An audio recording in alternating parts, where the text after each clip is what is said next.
बिस्मिल्लाहिर्रहमानिर्रहीम। अस्सलामु अलैकुम वरहमतुल्लाहि वबरकातुहू। डियर स्टूडेंट्स, हम लोग एफएससी पार्ट 1 की मैथमेटिक्स को डिस्कस कर रहे हैं, जिसका चैप्टर नंबर हम लोगों ने आज 13 शुरू करना है। इससे पहले लेक्चर्स में मैंने आप लोगों को चैप्टर नंबर 9, 10 और 11 ये कंप्लीट करवा दिया था, और आज हम शुरू करने वाले हैं चैप्टर नंबर 13। चैप्टर नंबर 13 का नाम है इनवर्स ट्रिग्नोमेट्रिक फंक्शंस। ठीक है, इनवर्स ट्रिग्नोमेट्रिक फंक्शंस।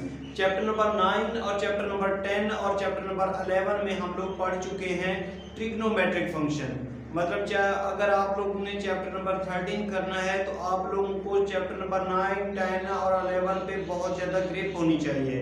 अगर आप लोगों को चैप्टर नंबर 9 और चैप्टर नंबर 10 और 11 अगर आप लोगों को आता है तो ऐसे समझ लें चैप्टर नंबर 13 आप लोगों के लिए आप लोगों को 70% आता है।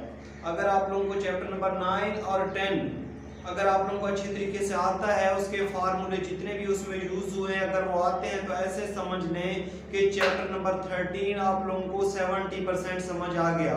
क्योंकि चैप्टर नंबर जो 13 है मैं आप लोगों को चैप्टर नंबर 9 और चैप्टर नंबर 10 के वही वाले कंसेप्ट यूज करके, इसमें थोड़ी सी एक नई चीज आएगी, नहीं तो वही वाले कंसेप्ट यूज करके हम लोग ने आज चैप्टर नंबर 13 को कंप्लीट करना है। तो चैप्टर नंबर 13 की एक्सरसाइज है 13.1। इसमें क्या है, इसका क्वेश्चन नंबर 1 है, वो कहता है इवैल्यूएट विदाउट यूजिंग टेबल और कैलकुलेटर। मतलब वो कहता है टेबल और कैलकुलेटर को इस्तेमाल किए बगैर आप लोग ये इनकी वैल्यूज फाइंड आउट करें। यहाँ पे ये इनवर्स ट्रिग्नोमेट्रिक फंक्शन जब माइनस 1 ऊपर आ जाता है तो इसका मतलब इनवर्स ट्रिग्नोमेट्रिक फंक्शन की फॉर्म में आ जाता है। जिस तरह मतलब ये साइन x है, इसका इनवर्स क्या होगा, इसको इस ट्रिग्नोमेट्रिक फंक्शन मतलब sin x कहते हैं, इसको इनवर्स ट्रिग्नोमेट्रिक sin x कहते हैं। इसी तरह cos x और इनवर्स ट्रिग्नोमेट्रिक फंक्शन की बात करें तो वो क्या होता है, cos inverse x, tan inverse x, cosecant inverse x, second inverse x, ये सारे क्या होते हैं, इनवर्स ट्रिग्नोमेट्रिक फंक्शन होते हैं। तो ये फाइंड आउट करने के लिए आप लोगों ने फिर क्या करना है, चैप्टर नंबर 9 में मैंने आप लोगों को table values of trigonometric function समझाया था। मतलब साइन, कॉस, टेन और इन तीनों के जो इनवर्स होते हैं उनकी वैल्यूज मतलब 0 से लेकर 90 तक मैंने आप लोगों को इनकी वैल्यूज समझा दी थी कि साइन 0 क्या होता है, साइन 30 क्या होता है, साइन 45 क्या होता है की वैल्यू क्या होती है। ये सारी वैल्यूज मैंने आप लोगों को समझा दी थी। अब चैप्टर नंबर 9 में मतलब वही ट्रिग्नोमेट्रिक वैल्यूज हम लोग ने फाइंड आउट, उनको याद माइंड में रखते हुए हम लोग अभी एक्सरसाइज कर रहे हैं 13.1। तो इसका पहला क्वेश्चन है, वो कहता है साइन इनवर्स 1 इसकी वैल्यू क्या होगी। मतलब ऐसा कौन सा एंगल होगा जिसकी वैल्यू यहाँ पे 1 होती है। तो पहला क्वेश्चन है, इसको गौर से समझें। ये क्या है, साइन इनवर्स 1, साइन इनवर्स 1 ऐसा कौन सा एंगल है जिसकी वैल्यू यहाँ पे 1 होती है। तो सबसे पहले हम लोगों ने क्या करना है, इसको लेट करना है y के इक्वल साइन इनवर्स 1। ठीक है, अगर हम लोग साइन मल्टीप्लाई कर ले बोथ साइड, साइन मल्टीप्लाई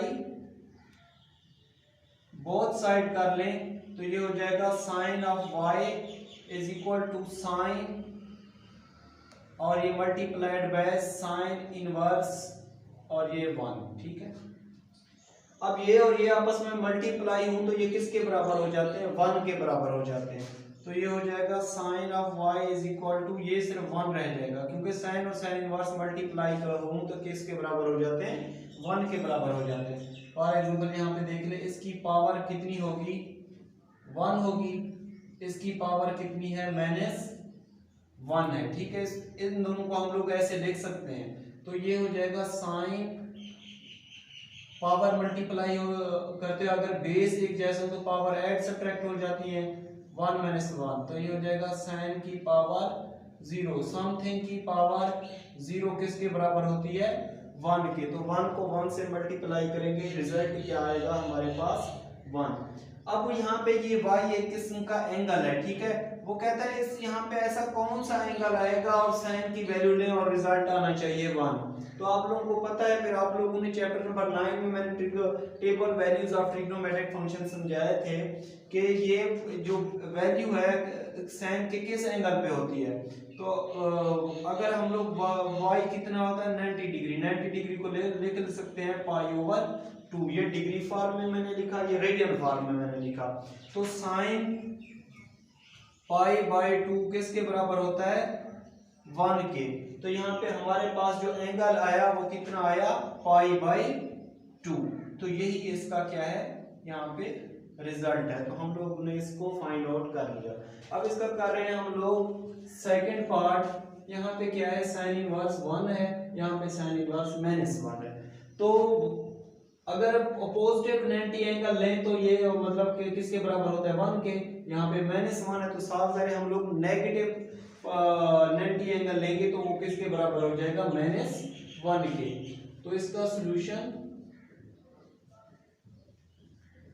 सबसे यहाँ पे क्या है साइन इनवर्स -1। तो हम लोग लेट कर लेंगे ये y के इक्वल है, ठीक है, साइन इनवर्स -1। अब यहाँ पे ऐसा कौन सा एंगल है जिसकी वैल्यू क्या होती है -1 होती है। तो अगर हम लोग साइन मल्टीप्लाई कर लें बोथ साइड तो ये हो जाएगा sine of y is equal to -1। अब यहाँ पे ऐसा कौन सा एंगल है साइन का जहाँ पे वैल्यू क्या होती है -1 होती है। तो y इज इक्वल टू आप लोग ले लें -90 डिग्री। -90 डिग्री को लिख सकते हैं -π/2। तो साइन -π/2 इज इक्वल टू क्या होता है -1 के इक्वल होता है, ठीक है। तो मतलब यही वाला एंगल है जिसकी वैल्यू क्या होती है -1 होती है। तो यहाँ तक इसका क्या आ जाएगा रिजल्ट आ जाएगा। अब हम लोग करने वाले हैं इसका थर्ड पार्ट। जी स्टूडेंट, ये हमारे पास है इसका पार्ट नंबर 3। तो थर्ड पार्ट का मैं यहाँ पे सॉल्यूशन कर रहा हूँ। थर्ड पार्ट का सॉल्यूशन गिवन क्या है हमारे पास cos इनवर्स 3√2। तो सबसे पहले आप लोगों ने लेट करना है इसको y के इक्वल। ये हो जाएगा cos इनवर्स 3√2, ठीक है। तो ये हम अगर cos मल्टीप्लाई कर ले बोथ साइड तो ये हो जाएगा cos ऑफ y है cos इनवर्स से मल्टीप्लाई होगा 1 के इक्वल, और ये हो जाएगा 3√2। अब यहाँ पे हमने एंगल ढूंढना है y कि ऐसा कौन सा एंगल है जहाँ पे cos की वैल्यू ले और ये आना चाहिए 3√2। तो y इज इक्वल टू क्या होता है pi over 30 degree. cos 30 degree कितना होता है पाई ओवर cos 60 कितना होता है यहाँ पे देख सकते हैं cos 30 होता है 3√2 के बराबर। तो यहाँ पे 30 डिग्री लिखेंगे, 30 डिग्री को लिख सकते हैं यहाँ पे पाई ओवर 6। ये डिग्री फॉर्म में लिखा या रेडियन फॉर्म में, क्योंकि 180 डिग्री को 3 पे डिवाइड है 6 पे 6 3 दा 18 30 डिग्री आ जाएगा, ठीक है। तो इसको पाई ओवर 6 हम लोग लिख सकते हैं। तो यहाँ पे अब देखें cos पाई ओवर 6 cos 30 कितना होता है 3√2। तो ये वो एंगल है जहाँ पे इसकी वैल्यू कितनी होती है 3√2 के इक्वल होती है। ये फाइनली इसका यहाँ पे रिजल्ट आ जाएगा, ठीक है। अब हम लोग करने वाले हैं यहाँ पे 4 पार्ट। इसका 4 पार्ट क्या है यहाँ पे 4 पार्ट का सॉल्यूशन लिख लेते हैं। क्या है tan इनवर्स -1/3√। अब हमारे पास आ जाएगा यहाँ पे इसको हम लोग लिख सकते हैं, ये हो जाएगा, इसको लेट कर लेते हैं y के इक्वल, और ये हो जाएगा tan इनवर्स -1/3√। अगर हम लोग tan मल्टीप्लाई कर लें both side, tan multiply both side, तो tan of y is equal to हो जाएगा -1/3√। क्योंकि tan को tan इनवर्स से मल्टीप्लाई करेंगे वो 1 के इक्वल हो जाएगा। अब ये y हम लोगों ने एंगल ढूंढना है और tan की वैल्यू ले उस एंगल पे तो आनी चाहिए -1/3√। तो tan 30 कितना होता है, जिसको हम लोग लिख सकते हैं π/6, यहाँ पे नेगेटिव है तो माइनस लिख लो। तो tan 30 कितना होता है 1/3 स्क्वायर रूट। tan 30 मतलब π-π/6, ये किसके इक्वल होता है -1/3 स्क्वायर। तो ये वाला वो एंगल है जिस यहाँ पे इसकी वैल्यू किसके बराबर होती है -1/3 स्क्वायर रूट। तो ये इसका फाइनली रिजल्ट। अब हमारे पास यहाँ पे 8 क्वेश्चन है। क्वेश्चन नंबर 8, इसका सॉल्यूशन ये क्या है, कोसेकेंड इनवर्स -2/3 अंडर रूट। तो हमने क्या करना है कि इसको सबसे पहले हम लोगों ने लेट कर लेना है y के इक्वल। तो ये y हो जाएगा कोसेकेंड इनवर्स -2/3 स्क्वायर रूट। वो कोसेकेंड इनवर्स जो होता है वो किसका इनवर्स होता है, साइन इनवर्स का होता है। तो हम लोग इसको लिख सकते हैं y = साइन इनवर्स कितना हो जाएगा -3/√2, क्योंकि कोसेकेंड इनवर्स किसका इनवर्स होता है, साइन इनवर्स का होता है। ठीक है, तो अब हम लोगों ने क्या करना है, इसमें से एंगल ये हो जाएगा साइन इनवर्स के इक्वल। अगर हम लोग साइन मल्टीप्लाई कर लें बोथ साइड तो हमारे पास आ जाएगा साइन ऑफ y = -3√2। अब हम लोगों ने ऐसा एंगल ढूंढना है जहां पे इस एंगल की वैल्यू किसके इक्वल होनी चाहिए -3√2। तो वो एंगल होता है यहाँ पे y कितना होता है 60 डिग्री, -60 डिग्री। यहाँ पे माइनस है तो माइनस लिख लिया, -60 डिग्री को लिख सकते हैं -π/3। तो यहाँ पे साइन -π/3 किसके इक्वल होता है -3√2। तो ये वो एंगल है जहां पे इसकी वैल्यू किसके बराबर होता है, होती है -3√2। तो ये फाइनली इसका रिजल्ट। जी स्टूडेंट, ये हमारे पास है इसका पार्ट, क्वेश्चन नंबर 1 का पार्ट नंबर 9। इसका हम लोगों ने सॉल्यूशन करना है। सबसे पहले हम लोगों ने इसको लेट करना है y के इक्वल। तो ये हो जाएगा साइन इनवर्स -1/√2।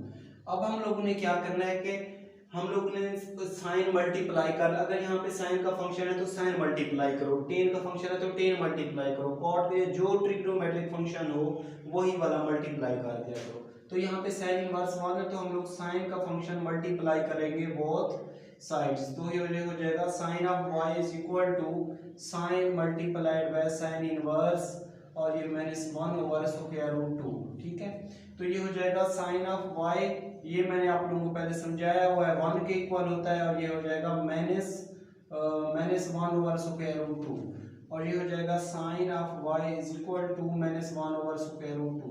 अब हम लोगों ने यहाँ पे एंगल ढूंढना है कि ऐसा कौन सा एंगल है जिसकी वैल्यू कितनी होती है -1/2 के बराबर होती है। तो अब y = -45 डिग्री या जिसको लिख सकते हैं -π/4। तो साइन -π/4 किसके बराबर होता है -1/√2 के बराबर होता है। तो ये वो एंगल है जहाँ पे इसकी वैल्यू कितनी होती है -1/2 होती है। तो इसके डियर स्टूडेंट्स टोटल इसके 9 पार्ट हैं। ठीक है, मैंने आप लोगों को 6 से 7 पार्ट करवा दिए, बाकी 2-3 पार्ट वो आप लोगों के लिए छोड़ रहा हूँ, वो आप लोगों ने खुद सॉल्व करने हैं। अगर फिर भी आप लोगों से ना हो तो ये मेरा कॉन्टैक्ट नंबर दिया होता है, ठीक है, इस पर रब्ता कर लिया करें, व्हाट्सएप पे मुझे मैसेज कर दिया करें तो मैं इनके सोल्यूशन आप लोगों को सेंड कर दिया करूंगा। बहरहाल मेथड मैंने आप लोगों को समझा दिया, आप लोगों ने इसी मेथड से बाकी पार्ट भी सॉल्व कर लेनी है। ठीक है, थैंक यू वेरी मच।